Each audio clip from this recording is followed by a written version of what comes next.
लवकरच 2026 या नवीन वर्षामध्ये आपण पदार्पण करणार आहोत आणि यंदा 2026 मध्ये अधिक महिना, ज्याला धोंड्याचा महिना म्हणतात, तो देखील असणार आहे। या वर्षीचा धोंड्याचा महिना म्हणजेच अधिक महिना 17 मे 2026 रविवारी सुरू होणार आहे आणि हा अधिक मास किंवा धोंड्याचा महिना 15 जून 2026 रोजी संपणार आहे।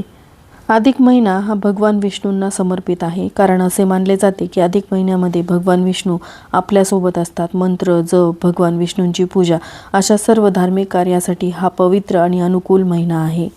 त्याचबरोबर हा महिना दानधर्म आणि तीर्थयात्रेसाठी देखील अतिशय शुभ मानला जातो। पुरुषोत्तम हे एक विष्णूचे रूप आहे, म्हणूनच या महिन्याला पुरुषोत्तम मास म्हणून ओळखले जाते।